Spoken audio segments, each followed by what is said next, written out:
Welcome back to news track. So Sridhar గారు, అంటే ఓవరాల్గా ఇక్కడ రిజల్యూషన్స్ విషయం పక్కన పెడితే, సో నిజంగా ఆ రకంగా దీక్ష చేయడం అంటే ఇందాక తులసిరెడ్డి గారు చెప్పిన లిస్ట్ ఆఫ్ పాయింట్స్లో ఎక్కడా కూడా కేసులు ఎత్తివేస్తామనే విషయం మాట్లాడలేదు. ప్లస్ దీని మీద విచారణ జరిపి ఆ విద్రోహ శక్తులు ఏవైతే ఉన్నాయో వాటిని మాత్రమే ఆధీనంలోకి తీసుకుంటామనే ఉద్దేశం అక్కడ కనబడుతుంది. మరోవైపు అటు టీడీపీ ఎమ్మెల్యే త్రిమూర్తులు గారు అన్నారు, దీక్ష విరమించే టైంలో నేను కూడా ఉన్నాను, అక్కడ ఎక్కడ కూడా మేము కేసులు ఎత్తివేస్తామనే విషయం మాట్లాడలేదు అంటున్నారు. సో ఇప్పుడు నిజంగానే టార్గెట్ చేసినట్టు ఇది ఈరోజు జరిగిన విషయం దీక్ష ఈరోజు మార్నింగ్ నుంచి ఆ 4, 5, 10 మంది 50 మంది మన మిత్రులు అందరూ వెళ్ళారు, కలిసారు. అందరినీ కూడా ఆయన ముదగడ పద్మ గారి ఇల్లు పాత ఇల్లు, విలేజ్లో ఇల్లు కాబట్టి 2-3 ఎకరాల కాంపౌండ్లో ఆయన ఇల్లు. కాంపౌండ్లోకి ఉన్న వాళ్ళందరూ బయటికి పంపించేశారు పొద్దునే. 1, 2 మీడియాను కూడా బయటకు పంపించేశారు. జనరల్లీ ఫోర్త్ ఎస్టేట్ ఎందుకు ప్రిఫర్ చేస్తామండి? ఎవరన్నా సరే, అపోజిషన్ అని, నేను పవర్లో ఉన్నా అపోజిషన్లో ఉన్నా, ఫోర్త్ ఎస్టేట్ ఉంటే ఏంటంటే రాజ్య అధికారంలో ఉన్న వాళ్ళు సరిగ్గా నడుచుకుంటారని చెప్పి కోరుకుంటాం. ఎవరన్నా సరే, ఇప్పుడు ముదగడ పదం తప్పు చేశారా, నేను రైట్ చేశానా, లేదా టీడీపీ వాళ్ళు రైట్ చేశారా, పోలీస్ ఆఫీసర్ రైట్ చేశారా అనేది ఒక బ్యాలెన్స్ చేసుకోవడానికి ఫోర్త్ ఎస్టేట్ని ప్రిఫర్ చేస్తాం. వాళ్ళని కూడా ఇంట్లోంచి కాంపౌండ్ వాళ్ళ నుంచి బయటికి పంపించేసి ఆ విధంగా నడుచుకున్నారు. 1. నెంబర్ 2, నిజంగా మన తోట త్రిమూర్తులు స్టాంపా, ఐఏఎస్ స్టాండర్డా? కాదు కదా. ఆయన is also politician, is a TDP MLA. 1. Number 2, తోట త్రిమూర్తులు ఎందుకు మాట్లాడాడు, మిగతా వాళ్ళందరూ ఎందుకు మాట్లాడలేకపోయారు? వాళ్ళకి కాన్షియస్ ఉంటుంది కదా అక్కడ ఏం జరిగింది అన్నది. ఆ రోజు నేను అక్కడ ఉన్నాను, అక్కడ లోపలికి వెళ్ళారు, 4 కూర్చున్నారు, 4 విషయాలు మాట్లాడారు, నేను విత్డ్రాన్ అవ్వను అన్నారు. 1. 2వది, సైమల్టేనియస్గా చిరంజీవి గారు, బొత్స సత్యనారాయణ, 1 మంది కాంగ్రెస్ మిత్రులు వీళ్ళందరూ వస్తూ ఉంటే వాళ్ళని ఎయిర్పోర్ట్ దగ్గర ఆప్ చేశారు, వైజాగ్ దగ్గర ఆప్ చేశారు, వట్టి వసంత్ గారిని వేరే వారినేమో దారిలో ఆప్ చేశారు. అంత అవసరం లేదు కదా. వాళ్ళు రెచ్చగొడతారు అనే ఉద్దేశంతో, పొలిటికల్ శాంక్టిటీ కోసం, లేదంటే law and order situation control చేయడానికి అని చెప్పి వాళ్ళందరూ ఎస్టాబ్లిష్డ్ పొలిటికల్ ప్లేయర్స్, వాళ్ళందరినీ అక్కడ ఇక్కడ ఆప్ చేశారు. Sir that's okay, that is also we can leave it for justice కోసం చేశారని. ఆ రోజు ముద్రగడ పద్మనాభన్ మాట్లాడి, ఆయన నిజంగా చెప్పాలంటే సాఫ్ట్ మనిషి, కొంచెం ప్లెయిన్ మనిషి, విలేజ్ బ్యాక్గ్రౌండ్ అన్నారు కదా, సేమ్ విలేజ్ బ్యాక్గ్రౌండ్. ఇప్పటికీ నేను ఒప్పుకుంటాను ఆయన విలేజ్ బ్యాక్గ్రౌండ్ అని. ఆయన మాటల్లో అన్నారు, క్లియర్గా అన్నారు, అచ్చెన్నాయుడుతో అన్నారు. అచ్చెన్నాయుడు ఎందుకు లీడ్ తీసుకుంది? ఎవరు? మినిస్టర్ అచ్చెన్నాయుడు కదా. చెప్పమనండి అచ్చెన్నాయుడిని. తోట త్రిమూర్తులు చెప్పిన మాట చెప్పమనండి. బొడ్డు భాస్కర్ రామారావు వేరే కమ్యూనిటీ కదా, ఆయన మిత్రుడు అన్నారు. ముద్రగడ పద్మనాభం వేరే కమ్యూనిటీ అని ఆయన చెప్పమనండి. ఎందుకు చెప్పలేకపోతున్నారు? ఎందుకు వీరు చెప్పిన తోట త్రిమూర్తులు చెప్పిన మాటలు ఎందుకు చెప్పలేకపోతున్నారు? లేదు అంటే అక్కడ వేరే ఎవరున్నారు వ్యక్తి? ముదగడ పద్మనాభం గారు ఇది సంగతి అని చెప్తున్నారు. తోట త్రిమూర్తులు ఎమ్మెల్యే, ఓకే, సేమ్ కమ్యూనిటీ, ఆయన చేత ఎందుకు చెప్పిస్తున్నారు? లెట్ బొడ్డు భాస్కర్ రామారావు చౌదరి గారిని చెప్పమనండి, లేకపోతే అచ్చెన్నాయుడు గారిని చెప్పమనండి. Minister he has taken the responsibility. అక్కడ ఏం జరిగింది అన్నది చెప్పమనండి, ఏం ఒప్పుకున్నారని చెప్పమనండి.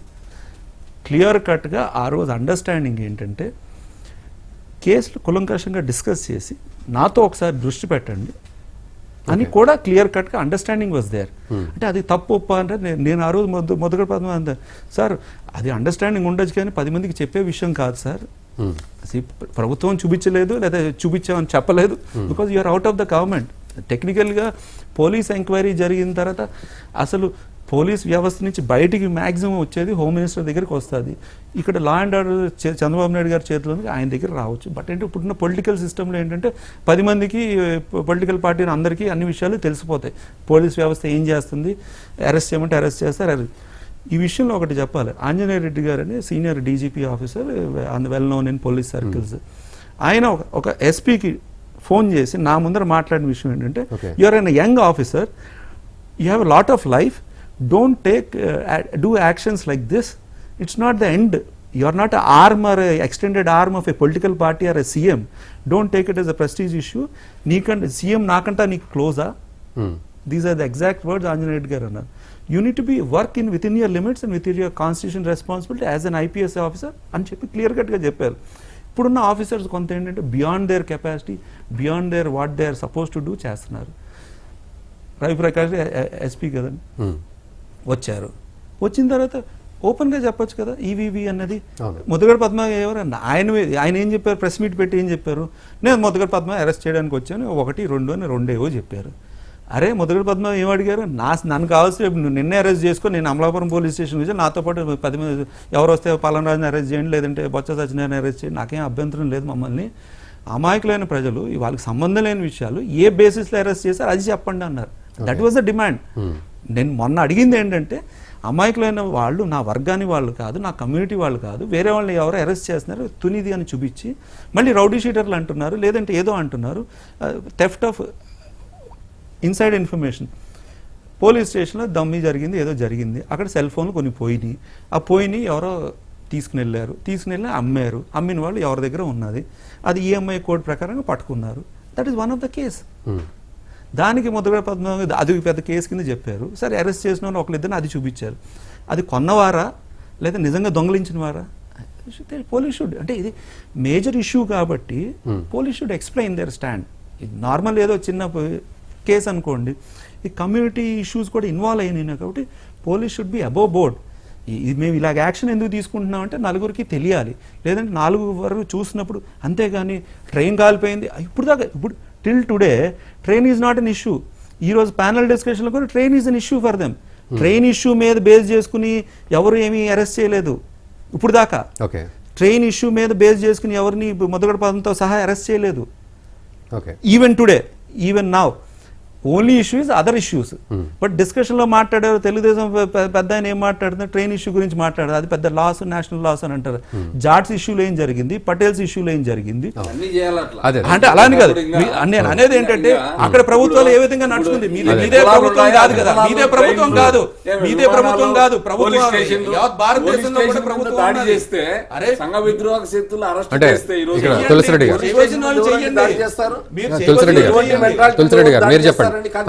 కాదు పోలీస్ స్టేషన్ లో ఇప్పుడు నువ్వేదో కట్టుకథలు అన్ని చెప్తాడు. ఆంజనేయ రెడ్డి ఎవరు? Retired police officer, DGP. ఎవరు రిటైర్డ్? ఇప్పుడు కాదు, ఆయన దగ్గర ఏమి ఉండదు. అక్కడ ఉన్నటువంటి డీజీపీనా, ఎస్పీనా, అక్కడ ఉన్నటువంటి ఐజీనా, వాళ్ళ చేతిలో ఉంటుంది. కట్టుకథలు తీసుకొచ్చి పిట్టకథలు అల్లి నీ ముందర మాట్లాడచ్చు రిటైర్డ్ గానే. నీకు ఆఫ్ ద రికార్డు ఉంటాయి, కొన్ని సీక్రెట్లు ఉంటాయి, దర్యాప్తు సంస్థలు ఉన్నాయి, వాళ్ళు ఏ విధంగా దర్యాప్తు చేస్తారు, అన్ని జరిగిన తర్వాత కోర్టుకు వస్తుంది కదా. అక్కడ ఎవరైనా నిరాధారణ వాళ్ళని ఆధారాలు లేకుండా అరెస్ట్ చేస్తే పెద్దలు చెప్పినట్లు కోర్టు అనేది ఊరికేమి తీసుకోదు కదా. సో అంటే దీనికి మీరు ఏమంటారు? దీన్ని అంటే ఇదంతా కోర్టుకు వెళ్తే కాదండి,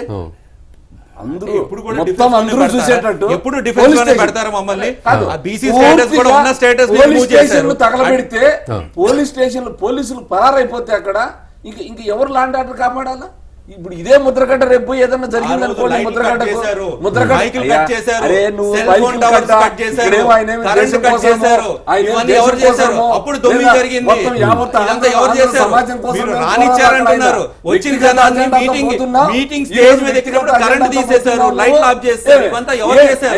అంటే విచారణలో గొడవ జరగాలి, గొడవ జరిగితే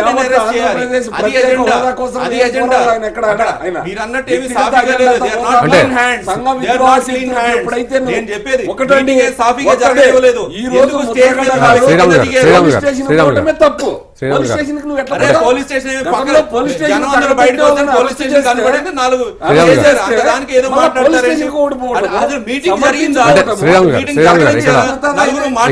ఇక్కడ శ్రీధర్ గారు ఏమంటున్నారంటే కావాలని గొడవ జరగాలని చేశారు. పోలీస్ స్టేషన్ లో పోలీసు ఒకరు ఆ రోజు పోలీసులు కూడా ఎట్లా ఏ విధంగా వాళ్ళు ఎస్కేప్ అయ్యారండి అక్కడ. అయితే ఇదంతా గొడవ జరగాలనే చేశారు. ఎక్కువ మంది జనం వస్తారు, గొడవ జరిగితే డిఫెన్స్ లో పడతారు, మన అందుబాటులోకి వస్తారు, 10 కేసులు పెడతారు, కేసులు పెడతారు. కాంగ్రెస్ నుంచి వచ్చారు, ఒక్కరు మాట్లాడారు, కాంగ్రెస్ నుంచి వచ్చారు, ఒక్కరు మాట్లాడారా? వైఎస్ఆర్ పార్టీ నుంచి వచ్చారు, మాట్లాడారా? బీజేపీ నుంచి వచ్చారు, ఒక్కరు మాట్లాడారా? టీడీపీ నుంచి వచ్చారు, ఒక్కరు మాట్లాడారా? ఎందుకు మాట్లాడలేదు? ఎందుకు మైక్ కట్ చేశారు? ఎందుకు దొమ్మి జరిగేటట్టు సమయంలో పోలీసులు కొన్ని చర్యలు తీసుకుంటారు. అది చిరంజీవి అయినా కూడా, రాహుల్ గాంధీ అయినా, చంద్రబాబు అయినా, ఎవరైనా కూడా కాక కొన్ని చర్యలు తీసుకుంటారు. వాళ్ళు అంత మాత్రాన వాళ్ళు మైకులు కట్ చేసేశారు, వాళ్ళు ఎయిర్పోర్ట్ లో అక్కడ జరిగింది చెప్తున్నారు. తులసిరెడ్డి గారు ఇందాక శ్రీధర్ గారు గుజరాత్ లో పటేల్ ఉద్యమం ఇంతకంటే స్థాయిగా ఎక్కువ జరిగింది. అక్కడ హార్దిక్ పటేల్ వచ్చేసి ఇప్పుడు కూడా జైల్లో ఉన్నాడు, ఇప్పుడు కూడా జైల్లో ఉన్నాడు. మనం వచ్చేసి ఇక్కడికంటే పెద్ద ఉద్యమం జరిగింది. ఇలాంటి ఉద్యమమే ఆ హార్దిక్ పటేల్ ఇప్పటికి కూడా వచ్చేసి అతను ఇంకా బెయిల్ రాలేదు. కాబట్టి ఇది మనము చట్టమే, ఇష్యూనే.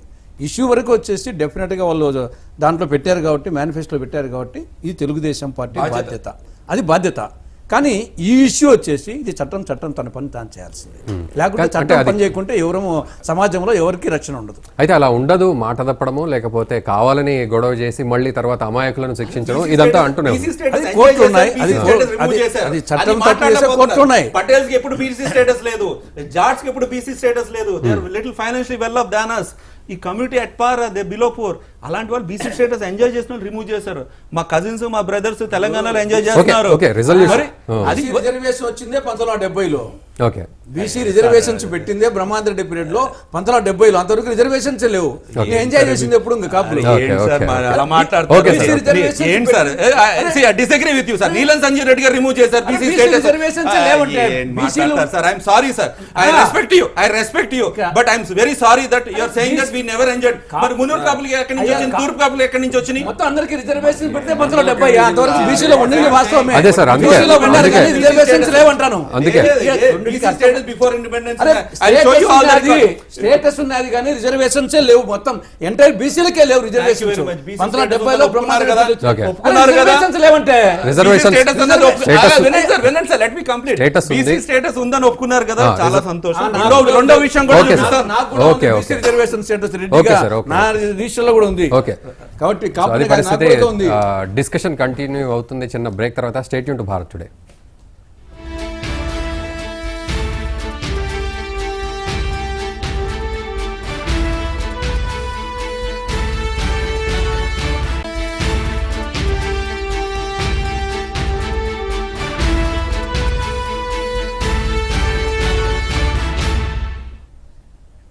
Welcome back to news track. So Tulasireddy గారు, సో అంటే ఇప్పటివరకు శ్రీరాములు గారు చెప్పడం ఏంటంటే మేము ఎంతో చేశామని అంటున్నారు, చిత్తశుద్ధితోటే ఉన్నామని చెప్పి ఓవరాల్గా చెప్తూ ఉన్నారు. మరోవైపు అటు శ్రీధర్ గారేమో దీన్ని అంటే ఇది పక్కదారి పట్టించే ప్రయత్నమా లేకపోతే నిజంగా జరిగిన వాస్తవాన్ని వివరిస్తున్నారనే కన్ఫ్యూజన్లో ఆయన పెడుతూ ఉన్నారు. సో అంటే దీన్ని ఏ విధంగా తీసుకోవాలంటే శ్రీధర్ గారు చెప్పిన విషయం అయితే ఈ కేసుకు సంబంధించి డెఫినెట్గా వచ్చేసి ఆయన స్పష్టంగానే చెప్తున్నాడు, కేసులు ఉపసంహరించుకోవాలని దాని మీదనే జడ్జి చేయబోతున్నాడు. కాబట్టి అది ఏ విధంగా సమర్థనీయం కాదు, అది కోర్టులో తేల్చుకోవాల్సిందే. ఓవరాల్గా వచ్చేసి కాపుల రిజర్వేషన్స్, కార్పొరేషన్స్ దాని మీద వచ్చేసి మేనిఫెస్టో పెట్టారు కాబట్టి అది తెలుగుదేశం యొక్క బాధ్యత. సరే, నేను ముందే చెప్పినట్లు దీనికి రాజ్యాంగపరమైన సమస్యలు ఉన్నాయి, అవరోధాలు ఉన్నాయి, న్యాయపరమైన అవరోధాలు ఉన్నాయి, బీసీలు, ఓసీలు అనేక సమస్యలు ఉన్నాయి. దీనికి యాక్చువల్గా మనము వేమన పద్యం ఒకటి ఉంది, 400 సంవత్సరాల క్రితమే. కులము గలవారు, గోత్రంబు కలవారు, విద్య చేత విర్రవీగువారు, పసిడి కలుగువాని బానిస కొడుకులు విశ్వదాభిరామ వినురవేమ. అంటే మొత్తము ఇవన్నీ ఆర్థిక పరిస్థితే, ఇవన్నీ మొత్తం అని చెప్పేసి కులము పెద్దోడినా కానీ డబ్బు లేకుండా ఆయన పసిడి కలుగువాని బానిస కొడుకులు వీళ్ళందరూ ఉన్నాడు. కులము లేని నాడు కలిమి చేయవలయును, కలిమి లేని నాడు కులము దిగును, కులము కన్న ఎన్న కలిమి ప్రధానంబు విశ్వదాభిరామ వినురవేమని ఎప్పుడో ఈ వ్యవస్థ ఇంకా ఎక్కువ ఉన్న రోజుల్లోనే ఆఖరికి కులము కంటే కలిమి సంపదనే ఎక్కువ అని చెప్పడం జరిగింది. సరే, ఇక్కడ ఓవరాల్గా రాజ్యాంగపరమైన సమస్య ఏమంటే 1992లో సుప్రీంకోర్టు ధర్మాసనము ఒక తీర్పిచ్చింది. ధర్మాసనం Indira Sawhney and others versus union of India. మొత్తం రిజర్వేషన్స్, వర్టికల్ రిజర్వేషన్స్ 50% దాటకూడదని చెప్పేసి సుప్రీంకోర్టు 1992లో ధర్మాసనం వచ్చేసి ఇచ్చింది. ఇది ఒక సమస్య. దాన్ని బేస్ చేసుకొనే మన రాష్ట్రంలో ఆల్రెడీ 15% ఎస్సీస్కు, 6% ఎస్టీస్కు, 25% బీసీలకు ఉంటే 46%. రాజశేఖర రెడ్డి గారి పీరియడ్లో ముస్లిమ్స్కు 5% వేస్తే అది 51% అని చెప్పేసి అది ఇంప్లిమెంటేషన్ కాదని చెప్పేసి 4% తగ్గించడం జరిగింది. 1%కే ఆడికి 50% అయింది. అది కూడా సుప్రీంకోర్టులో ఉంది. ఒకవైపు ఆ కేసు నడుస్తూ ఉంది. ఆల్రెడీ అది సుప్రీంకోర్టు ధర్మాసనం చెప్పినటువంటి దానికి ఆల్రెడీ సాచురేషన్కి అయింది. తర్వాత ఇప్పుడు కొంత 9th షెడ్యూల్లో చేర్చొచ్చు, తమిళనాడులో 69% ఉన్నాయి కదా, 9th షెడ్యూల్లో చేర్చొచ్చు అనేది ఇంకొక ఆర్గ్యుమెంట్ ఉంది. దాని కూడా తమిళనాడులో 1980లో విద్యా ఉద్యోగాల్లో 69%, స్థానిక సంస్థల్లో రిజర్వేషన్స్ లేవు. తమిళనాడులో బీసీలకు స్థానిక సంస్థల్లో నో రిజర్వేషన్, 1% రిజర్వేషన్ కూడా లేదు. విద్యా ఉద్యోగాల్లో 69% ఉండేది వాస్తవం. ఇది ఒక్కటి 9th షెడ్యూల్లో పెట్టి ఒక్క తమిళనాడుకు మాత్రమే ఉంది, మిగతా ఏ రాష్ట్రాలకు లేదు. దాని మీద కూడా సుప్రీంకోర్టు వచ్చేసి తమిళనాడుకు ఇచ్చినప్పుడు మేము ఆల్రెడీ చేశాము, ఇప్పుడు దాన్ని మళ్ళా అని కొంత మాకు ఎగ్జామ్స్ని ఇవ్వండి అని చెప్పేసి చెప్పిన తర్వాత ఇంకా సుప్రీంకోర్టు భవిష్యత్తులో 9th షెడ్యూల్లో ఒకవేళ చేర్చినప్పటికీ ఆర్టికల్ 21, ఆర్టికల్ 14, ఆర్టికల్ 19కు వ్యతిరేకమైతే మేము తర్వాత దాన్ని కూడా సమీక్ష చేయొచ్చు అని చెప్పేసి సుప్రీంకోర్టు మరింత స్పష్టంగా చెప్పడం జరిగింది. కాబట్టి రాజ్యాంగపరమైన ఇష్యూస్ ఈ విధంగా ఉన్నాయి. కానీ వీళ్ళు దీంట్లో ఏం చెప్పారు, బీసీ ద్వారానే వేస్తామని చెప్పారు, బీసీలకు నష్టం కలగకుండా అన్నారు. మరి బీసీలకు నష్టం కలగకుండా అంటే 50% దాటాలంటే ఆ సమస్య వస్తుంది. సమస్య అగైన్ మళ్ళీ బీసీలకు పైన ఉండేది ఎవరు, ఓసీలే. అంటే ఓసీలో రేపు వచ్చేసి ఆటోమేటిక్గా మిగిలేది ఎవరు, ఇంకా బ్రాహ్మిన్స్, వైశ్యాసు, క్షత్రియాసు, రెడ్లు, కమ్మ, వెలమ. రెడ్లు కూడా వచ్చేసి నాకు తెలిసి రాయలసీమ, ప్రకాశం, నెల్లూరు జిల్లాలో రెడ్లు కూడా కాపు అనే వస్తుంది. నా సర్టిఫికెట్ ఇది. నా సర్టిఫికెట్ లో వచ్చేసి నాకు రెడ్డి అని కాదు, కాపు అని ఉంది. ఈయన కిరణ్ కుమార్ రెడ్డి కాపు ఉంటుంది, నీలం సంజీవ్ రెడ్డి కాపు ఉంటుంది. కాబట్టి రాయలసీమ, నెల్లూరు, ప్రకాశం జిల్లాల్లో ఈ ప్రాంతం కొంచెం తెలియదు, కానీ అక్కడంతా రెడ్డి అని ఎవరు రెడ్డి రారు, అందరూ కాపు రాస్తారు. మరి ఈ యొక్క రిజర్వేషన్స్ రేపు ఇదొక సమస్య వస్తుంది. అంటే రేపు రెడ్ల పరిస్థితి ఏమి, కాపులో చేర్చాలని మరి సర్టిఫికేట్ ప్రకారంగా ఉంది, ఏ విధంగా చేస్తారు?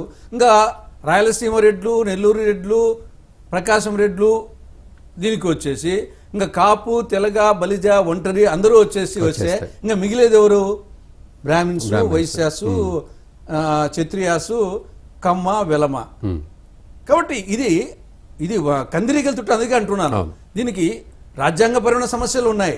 ఊరికే పొలిటికల్గా వచ్చేసి ఎవరైనా ఏమని చెప్పొచ్చు, కానీ గతంలో వచ్చేసి మనము 5%కే ముస్లిమ్స్కి సాధ్యం కాక 4% తగ్గించిన నేపథ్యంలో ఇప్పుడు తెలుగుదేశం పార్టీ దీంట్లో పెట్టి కందిరీగల తుట్ట లేపింది. రేపు వచ్చేసి మరి ఏ విధంగా చేస్తారో అది ఇప్పటికీ చిత్తశుద్ధితోటనే ఉన్నామని చెప్పి ప్రభుత్వం ఉంటుంది. మరోవైపు అటు ఉద్యమం లూప్ లైన్ షెడ్యూల్లో చేర్చాలంటే మళ్ళీ ఎవరు చేర్చాలా? భర్త పార్లమెంట్లో పెట్టాలా? కేంద్ర ప్రభుత్వం. కేంద్ర ప్రభుత్వం ఆల్రెడీ వచ్చేసి ఇక్కడ గుజరాత్లో ప్రైమ్ మినిస్టర్ గారి స్వరాష్ట్రంలోనే పటేల్తో ఒక ఇష్యూ ఉంది, అక్కడ గుజ్జర్లో ఒక ఇష్యూ ఉంది, అక్కడ జాటుతో ఒక ఇష్యూ ఉంది. రేపు వచ్చేసి ఇక్కడ పెడితే అక్కడ ఆటోమేటిక్గా వచ్చేసి పటేల్. కాబట్టి ఇది దేశవ్యాప్తంగా వచ్చేసి ఒక కందిరీగల తుట్టి ఇంతటితో ఆగదు. ఇది వచ్చేసి 9th షెడ్యూల్లో చేర్చాలనే కానీ ఒక్క ఇంతకంటే ఉధృతమైన సమస్యలు జరుగుతున్నాయి కదా అక్కడ మనం చూస్తున్నాం కదా.